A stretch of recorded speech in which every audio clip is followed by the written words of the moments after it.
مرگ پر امریکہ، مرگ پر امریکہ، مرگ پر اسرائیل، مرگ پر اسرائیل، پاکستان زندہ باد، ایران زندہ باد، فلسطین زندہ باد، لبنان زندہ باد، یمن زندہ باد، امت مسلمہ زندہ باد۔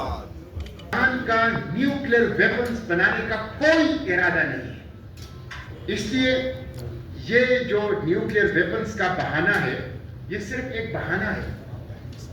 خود مغرب کے دانشور کہہ رہے ہیں کہ ایران کے مذاکرات کار جو امریکہ کے ساتھ مذاکرات کر رہے تھے اور نتیجے پر پہنچنے والے تھے ان کو قتل اس لیے کیا گیا تاکہ ان مذاکرات کو ناکام بنایا جا سکے۔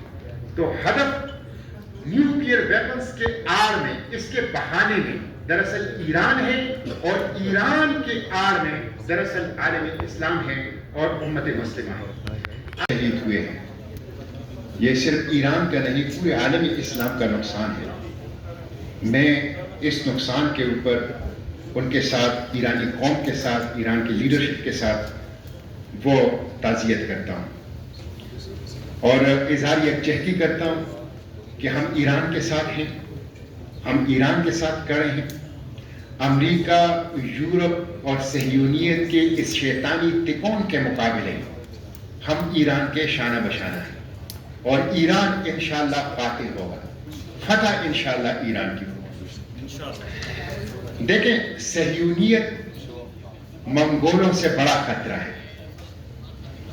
منگول اپنے زمانے کا نیوکلیر اٹیک تھا، وہ لائبریریوں کو جلاتے تھے، ایریگیشن چینل ختم کر دیتے تھے، آبادیوں کو ملیامیٹ کر لیتے تھے، تہذیب کا نام و نشان ختم کر دیتے تھے۔ لیکن صہیونیت منگولوں سے بڑا خطرہ ہے، اس لیے کہ صہیونیت امریکہ اور یورپ کی سرپرستی میں عسکری خطرہ بھی ہے، معاشی خطرہ بھی ہے، سیاسی خطرہ بھی ہے، ابلاغی خطرہ بھی ہے، اور امت مسلمہ کے لیے ہمگیر خطرہ ہے۔ اس لیے اس کو سنجیدہ لینا چاہیے، اور یہ کوئی شیعہ اور سنی کے اندر تفریق نہیں کر رہا۔ اس کا ہدف رسول اللہ کی امت ہے، اس کا ہدف اسلامی تہذیب ہے۔ اس لیے اس کے مقابلے میں پورے عالم اسلام کو متحد ہونا چاہیے، اور ہمیں اس بات کو سمجھنا چاہیے کہ اس وقت عالم اسلام گھیرے میں ہے، عالم اسلام محاصرے میں ہے۔ ایران کے اوپر حملہ اس بات کا واضح اعلان ہے کہ عالم اسلام عسکری گھیرے اور محاصرے میں ہے۔